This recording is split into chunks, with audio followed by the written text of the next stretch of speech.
नमस्कार, मेरा नाम ज्ञानेश्वर है और आपने देखना शुरू किया है लाइव सिटीज। मेरे साथ बिहार के कई वरिष्ठ पत्रकार हैं और यह वरिष्ठ पत्रकारों के साथ संगत है, पंगत है और चर्चा है चुनाव की। चुनाव के नतीजे आने वाले हैं। अंतिम चरण का चुनाव भी 1 जून को होगा, 4 जून को नतीजे आएंगे और नतीजों का पूर्वानुमान लगाया भी जाने लगा है। लेकिन आज जो हम चर्चा करना चाहते हैं बिहार के वरिष्ठ पत्रकारों से, बिहार की 2 हॉट सीटों के बारे में। और आरजेडी के एक बड़े नेता ने मुझसे शर्त लगा ली है। मैं समझना चाहता हूं कि उनके इस दावे के पीछे कितना दम है और क्यों वे इस दावे के साथ कह रहे हैं कि ये दोनों सीटें तो हम जीत ही रहे हैं। तो कौन सी 2 सीटें हैं? आरजेडी कह रही है कि हाजीपुर में चिराग पासवान चुनाव हार रहे हैं। आरजेडी कह रही है कि मुंगेर में ललन सिंह चुनाव हार रहे हैं।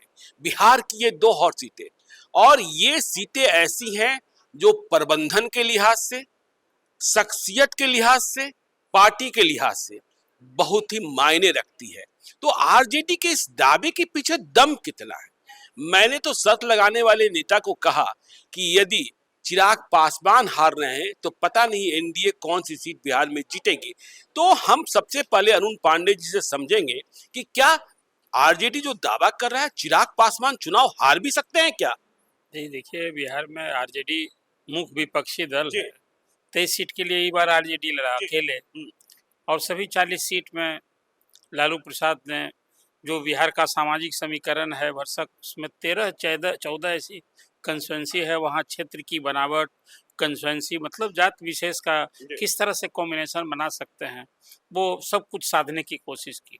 जिन 2 सीटों की आप चर्चा की है आपने, उसमें एक हाजीपुर सीट, हाजीपुर सीट तब भी हॉट थी जब कभी रामविलास पासवान वहां से एमपी हुआ करते थे। आधा दर्जन से अधिक बार, 7-8 बार वो एमपी हुए। गिनीज बुक में उनका नाम लिखाया। रामसुंदर दास ने हरा भी दिया था 2 बार, एक बार और वो रामरतन राम ने भी हराया था। अब उसके बाद फिर वो रामविलास जी जीते और अपनी जिंदगी में ही वो जब चुनाव नहीं लड़े 19 का, तो राज्यसभा में गए और पशुपति पारस को अपनी जिंदगी में यहाँ चुनाव लड़ने का अवसर दिया और अपने सुपुत्र को जमुई में लड़ाया। अब फिर इस बार पार्टी में जद्दोजहद आ गई, चिराग आ गए, हाजीपुर लड़े, चाचा को पॉलिटिकली डिसलॉज ही कर दिया उन्होंने, चुनावी रन से बाहर हो गए। अब ये चुनाव हुआ, देखिए कहीं ना कहीं बिहार में जो राजनीति की 2 धुरी है, और चिराग की कभी तेजस्वी से भी प्रॉक्सिमिटी थी। नीतीश के जब खिलाफ थे चिराग, तो कहीं दोनों बड़े भाई छोटे भाई थे, एक दूसरे के खिलाफ बोलते नहीं थे। मोदी के हनुमान बने रहने के बावजूद एक कहीं ना कहीं एक लगता था कि प्रॉक्सिमिटी है। लेकिन अब जब पूरी तरह से चिराग आ गए एनडीए में, तो स्वाभाविक रूप से एनडीए का मुख्य निशाना राजनीतिक प्रतिद्वंदी राजद है, तो चिराग को चुनाव तो संपन्न हो चुका है सर। जो ये राजद कह रहा है, क्या चिराग पासवान हार भी सकते हैं? यही मैं कह रहा हूँ। मैं इसलिए बात कह रहा हूँ कि वोट बैंक का सवाल है कि जो लालू प्रसाद का वोट बैंक है वो तो है ही ना वहाँ, और उसी हाजीपुर के पार्लियामेंट कंस्टिट्यूंसी में एक क्षेत्र आता है राघोपुर, जो यादव का one of the strongest seat कही जाती है। ठीक है, राबड़ी देवी वहाँ मुख्यमंत्री रहते, हार गई, तो हराया किसने? हराया भी किसी यादव के ही लाल ने हराया, सतीश कुमार ने बीजेपी का कैंडिडेट रहते हराया था। अब इस चुनाव में मैं पूरे दियारा क्षेत्र का भी पूरे इस चुनाव के दौरान बहुत नज़दीकी से समझता रहा हूं, और इस दौरान एक दिन मैं गया भी था राघोपुर, और ये चर्चा थी वहां भी। जिस दिन मैं गया था एक दिन पहले ही वहां आए थे चिराग, अच्छी खासी मीटिंग हुई थी। दियारा क्षेत्र में मीटिंग होगी तो किसकी भीड़ जुटेगी? रामविलास पासवान में सैकड़ों लोगों को नियुक्ति दी है रेलवे में, एक कोई विवाद का विषय नहीं है, वहाँ लोग इसको कबूल भी करते हैं।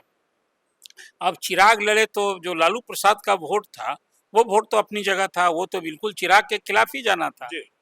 तो जो आज भी राजद के लोग ये दावा कर रहे हैं, मैं ये मानता हूँ कि चिराग के लिए कोई रिकॉर्ड बनाने वाला, मतलब कोई Guinness book of world record नहीं बनने जा रहा है रामविलास पासवान से आगे। लाखों के अंतर वाली बात जो है ना, एक तो वोटिंग ही कम हुई है, मतलब वहाँ लड़ाई हुई है। हाँ, लड़ाई थी, हाँ, लड़ाई चंदा मजबूती से लड़े। लेकिन अब राजद के लोग ये दावा कर रहे हैं, तो अभी जब तक नतीजा नहीं आ जाए तो खारिज नहीं करना चाहिए, मैं यही कहूँगा। लेकिन चिराग पासवान के जीतने में कोई संदेह नहीं है कि वो कहीं चुनाव नहीं जीतेंगे, ऐसी कोई बात चलिए नहीं मैं है। ललन सिंह पर बाद में आता हूँ। भोलानाथ जी, आपकी क्या जानकारी है हाजीपुर को लेकर? आरजेडी शर्त लगा रहा है, हाजीपुर तो हम जीत ही गए, चिराग पासवान हार गए। जब चिराग पासवान ही हार जाएंगे तो फिर क्या होगा?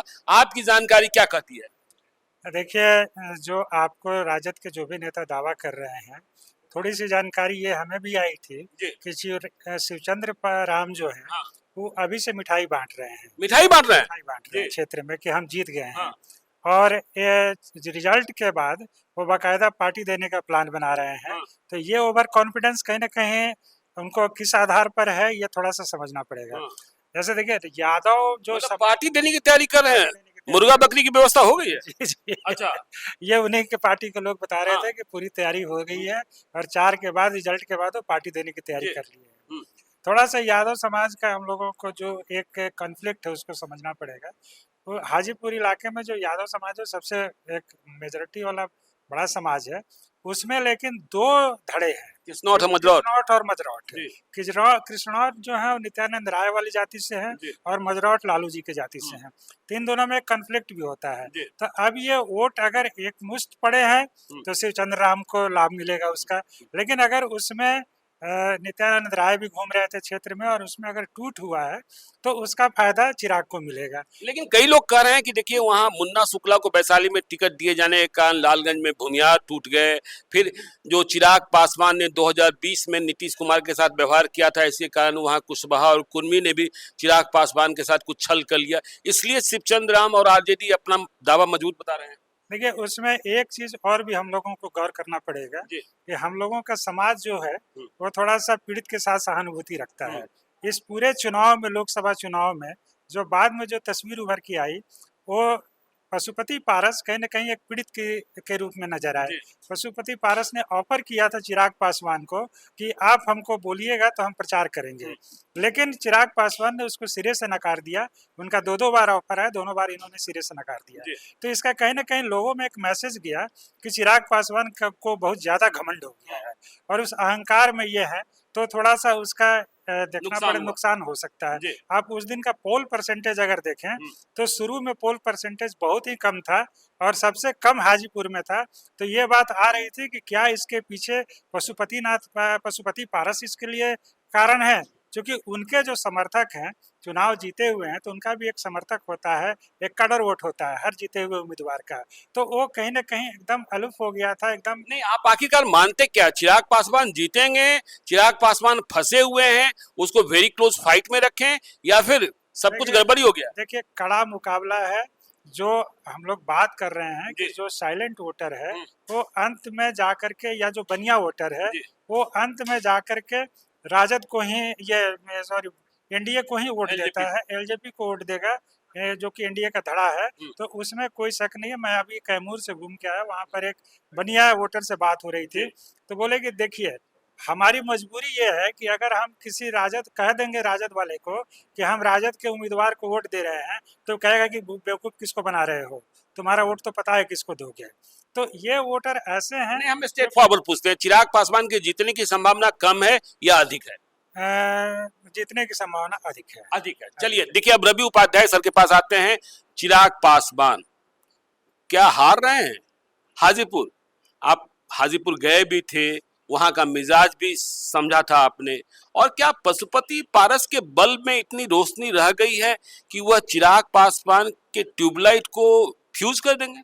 नहीं, देखिए, सबसे बड़ी बात, एक बात हम कह दे पहले ज्ञानेश्वर जी, चिराग पासवान चुनाव जीत रहे हैं। चिराग पासवान चुनाव जीत रहे हैं, स्ट्रेट फॉरवर्ड आप कह रहे हैं। आरजेडी वाले जो शर्त लगा रहे हैं वो हार जाएंगे।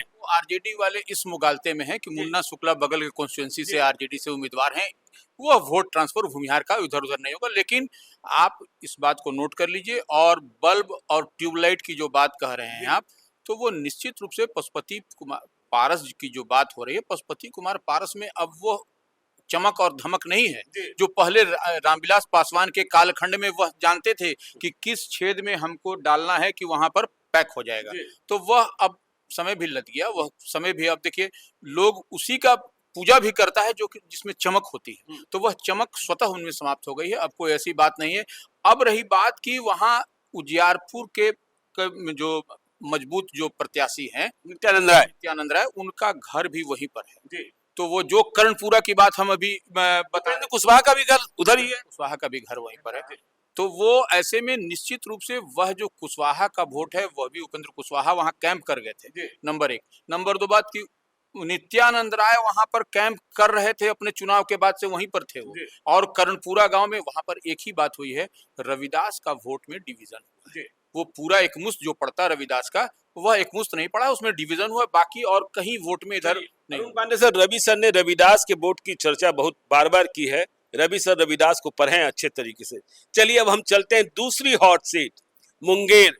ललन सिंह जीत रहे हैं या हार रहे हैं? आरजेडी वाले कह रहे हैं हार रहे हैं। जो हमने प्रयोग किया अनीता महतो, अशोक महतो, जो हमें करना था कि यहाँ भूमिहार का दबदबा खत्म करना है, तो हमने खत्म कर दिया। क्या यह सचमुच संभव हो पा रहा है? देखिए, अभी न सिर्फ बिहार में, मुंगेर पर स्पेसिफिक चर्चा करने के पहले पूरे राजनीति को भी हमारे लाइव सीरीज के व्यूअर्स को समझना चाहिए कि न सिर्फ बिहार, पूरे देश भर में एनडीए के जो सिटिंग एमपीज थे 303 तो बीजेपी के थे ना, और बिहार में 33 एनडीए के सांसद थे। उसमें 10% भी मैं कहता हूँ कोई एमपीज का अपने परफॉर्मेंस के कारण जनता बहुत खुश थी। ये स्थिति मुझे बहुत दुख के साथ कहना पड़ता है। अभी बिहार में 33 एमपीज में सिर्फ राजकुमार सिंह के बारे में, जो आरा से सांसद हैं, केंद्रीय ऊर्जा मंत्री हैं, उनके बारे में कोई उनसे व्यक्तिगत 39 एमपी 39 में व्यक्तिगत अपेक्षा रही होगी। एंटी इनकम्बेंसी का फैक्टर वहाँ उनके खिलाफ नहीं था। बाकी जहाँ मुंगेर की आप चर्चा की, तो ललन सिंह का खुद बॉडी लैंग्वेज, उनकी कार शैली, उनका तौर तरीका, उनकी राजनीति, तो बहुतों को नागवार लगता है। अब रही बात जिस ढंग की लड़ाई लालू प्रसाद ने मुंगेर में इस बार फंसा दी, ललन सिंह के लिए पूरे अपने राजनीतिक जीवन में मैं जो बहुत नजदीक से देखा, अभी गया भी था चुनाव के दौरान भी, तो उसमें मुझे लगा कि ये सबसे कठिन चुनाव है। लेकिन ललन सिंह का चुनाव प्रबंधन को लोग दाद देते हैं। सवेरे मतदाता जो यहाँ से कंस्टिट्यूएंसी में घूमने का अवसर मिला, तो आप देखिए बार से शुरू न हो जाता है, बार से शुरू हो जाता है मुंगेर तक। फर्स्ट हाफ में अधिसंख्य बूथों पर यदि मतदाताओं की स्वाभाविक भीड़ थी, तो वो राजद समर्थक मतदाताओं की भीड़ थी, महिलाएं थी, वो अपर कास्ट डोमिनेटेड जो विलेज थे या बूथ से वहाँ संख्या कम थी। और आबादी के हिसाब से कहेंगे तो आप तो 63% पिछड़े न हैं। अपर कास्ट की आबादी कितनी है? ललन सिंह की जो लड़ाई वहाँ फंसा दी है, अगड़ा और पिछड़ा की लड़ाई, और वो उसी नीतीश कुमार का जो वोट बैंक है उसी में डेंट करने की कोशिश कर दी। 36% अति पिछड़ा उसमें कर दी कोशिश। 36% तो अति पिछड़े हैं, फिर महादलित, और फिर महादलित, और 27% पिछड़े हैं, तभी ना 63% होता है। और अशोक महतो जैसा एक बाहु जिसको जो छवि है, वो अपनी छवि के लिए सभी आप जानते हैं, उनकी नवविवाहिता धर्मपत्नी एक इधर से कुर्मी, ये घमेला कुर्मी अशोक महतो और पत्नी धानुक, वो एक पूरी तरह से कहिए कि धानुक सिमिलर टू कुर्मीज हैं। एक वोट बैंक माना जाता है नीतीश कुमार ने जो लवकुश बनाया, उसमें भरसक नीतीश कुमार बहुत हद तक उसमें कोशिश भले की उन्होंने। और उस मुंगेर की सभा में तो प्रधानमंत्री ने कई जाति समूह का नाम का उल्लेख करके, वो अररिया के बाद वो दूसरा चुनाव क्षेत्र, और लास्ट क्षेत्र में जब आए वो, तो आपने देखा कि 7, 8, 9, 10 जातियों का नाम लिया। मैंने वो एक बिल्कुल असहज कहिए और कल्पना से परे बात थी, जिस तरह से प्राइम मिनिस्टर ने जाति। अब जहाँ मुंगेर की बात आप कहते हैं, तो ये ललन सिंह के प्रबंधन, चुनाव प्रबंधन की जीत होगी। सरकार मतलब अशोक महतो जो आए थे यह कह रहे थे कि दबदबा खत्म कर देंगे, यहाँ भूमिहारों का दबदबा खत्म नहीं कर पाए। मैंने आपसे कहा कि ये ललन सिंह के लिए सबसे कठिन चुनाव था। अब यदि जीतते हैं तो ललन सिंह का खुद का चुनाव प्रबंधन, और फिर नीतीश कुमार के स्वजातीय मतदाताओं में कितना खेल कराने में लालू प्रसाद कामयाब होंगे, वो तो रिजल्ट बताएगा। लेकिन कोई हारने वाली बात मुझे नहीं दिखती है। लेकिन इतना कड़ा मुकाबला हुआ है कि यदि राजद के लोग ये उम्मीद कर रहे हैं, इसलिए कि उनके भी लोग घूमे हैं। चलिए तो देखिए, चुनाव प्रबंधन तो ललन सिंह का था, और चुनाव में हार जीत में जो प्रबंधन होता है ना, वो बड़ी बात होती है। जी। तो देखिए बड़ी बात होती है, अरुण पांडे जी कह रहे हैं ललन सिंह के हारने की बात दिखती नहीं है। देखिए वहां क्या क्या नहीं हुआ। अशोक महतो ने शादी ही की चुनाव लड़ना है इसलिए। और फिर आपने यह भी देखा कि अनंत सिंह आ गए, छोटे सरकार आ गए। इन सब के बावजूद आरजेडी वाले शर्त लगा रहे हैं, नहीं मैं तो जीत गया, ललन सिंह हार गए। और जब महागठबंधन की सरकार थी तो ललन सिंह और तेजस्वी यादव के बीच की ट्यूनिंग कैसी थी यह भी हम और आप समझते हैं। बहुत लोगों का तो यह कहना है कि इसके पीछे कोई दूसरा ही खेला है। तो ललन सिंह जीत रहे हैं हार रहे हैं? देखिए बहुत ही कड़ा मुकाबला है और अभी कहना मुहाल है कि ललन सिंह जीत रहे हैं यहाँ। अच्छा, अभी आप कह रहे हैं कि वहाँ कड़ा मुकाबला है, भविष्यवाणी नहीं की जा सकती है? भविष्यवाणी नहीं की जा सकती है। 7-8 सीटों को आप मानते हैं कि जो इंडिया ब्लॉक जीत सकता है, उसमें आप मुंगेर को भी मानते हैं? मुंगेर को भी मानते हैं। और जैसे देखिए अभी जो बात हो रही थी कुछ नेताओं से, एनडीए के ही नेता थे, दल का नाम बताएंगे तो और क्लियर हो जाएगा, लेकिन वो बताना ठीक नहीं रहेगा। लेकिन एनडीए के ही 2 नेता, उसमें एक विधायक हैं और एक पूर्व विधायक हैं। उन दोनों लोगों ने ये दावा, तो खबर आ ही रही कि शैलेश कुमार ने वहाँ दगा किया, ये किया वो किया। वो दूसरे हैं, लेकिन उनका दावा यही था कि उनके क्षेत्र में, दोनों नेताओं का दावा था कि उनके क्षेत्र में ललन सिंह करीब 25 से 30 हजार वोटों से पीछे हो गए हैं। अच्छा, सुजगढ़ा के प्रति तो इशारा सुजगढ़ा के प्रति एक तो हलसी जहाँ क्षेत्र आता है ना, वहाँ तो पहले से लोग मान रहे थे। सुजगढ़ा क्षेत्र में लोग मानते हैं कि वहाँ ललन सिंह ट्रेल करेंगे। और एक और कंस्टिट्यूंसी जमालपुर है, वहाँ की। अब बाकी जो इधर से आता है बाढ़ मोकामा और फिर जो लखीसराय कंस्टिट्यूंसी, 4 कंस्टिट्यूंसी के बारे में तो लोग निस्संदेह कहते हैं कि यहाँ से ललन सिंह की लीडिंग होगी। मतलब बाढ़ मोकामा लखीसराय मुंगेर में वे आगे जाएंगे और सुजगढ़ा और जमालपुर में पीछे छूट सकते हैं, ऐसा आकलन है। उसके हिसाब से ही राजद के लोग जो उम्मीद कर रहे हैं कि लड़ाई करी है और वो दावा कर रहे हैं कि हम लोग जीतेंगे। लेकिन वही मैंने कहा कि इस चुनाव में ललन सिंह के चुनाव वहाँ प्रबंधन की जीत होगी। चलिए, तो प्रबंधन की जीत होगी। अनंत सिंह के आने का फायदा मिला कि नहीं मिला? देखिए अनंत सिंह के आने का बहुत फायदा हमको होता हुआ नहीं दिखा। एक चीज आप गौर कीजिए कि लालू यादव ने इस चुनाव को, खास करके मुंगेर के चुनाव को, बिल्कुल फॉरवर्ड और बैकवर्ड के चुनाव में बदल दिया था।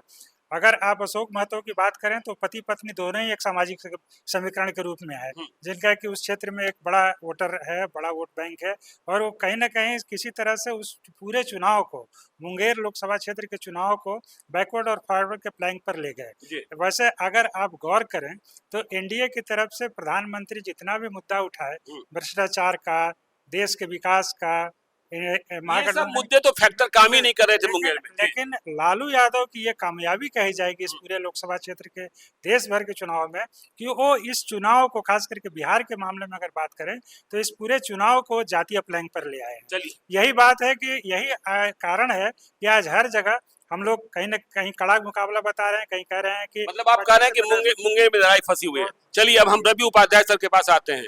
अशोक महतो भूमियारों का दबदबा खत्म करने आए थे, ललन सिंह फिर से चुनाव लड़ रहे थे, तो क्या वहां भूमियारों का दबदबा खत्म हो रहा है या ललन सिंह चुनाव फिर से जीत रहे हैं? क्योंकि वहां लड़ाई आज के पहले कभी अगरा पिछड़ा की लड़ाई नहीं थी, अगरे पिछड़े की लड़ाई नहीं थी। जो वहां के बाहुबली रहे हैं, जो वहां के गैंगस्टर रहे हैं, सारे सवन गैंगस्टर आपस में ही लड़ते रहे। और इस चुनाव में अनंत सिंह की भी एंट्री हुई। ललन सिंह के प्रबंधन की बात कर दी, अरुण पांडे जी ने प्रबंधन के लिए जाने ही जाते। आपको क्या लगता है ललन सिंह जीत रहे हैं हार रहे हैं? ज्ञानेश्वर जी, अरुण जी एक बात भूल गए लगता बोलना, प्रबंधन के साथ साथ होम्योपैथिक दवा भी देते हैं। होम्योपैथिक दवा भी देते हैं? होम्योपैथिक दवा भी देते हैं। इसलिए कोई भी अगला जो भी उनके सामने खड़ा होगा वह समझता है कि अगर आज हम खड़ा हो रहे हैं तो कल हमको होम्योपैथिक दवा भी मिलेगा। इसलिए वही प्रबंधन उनका है।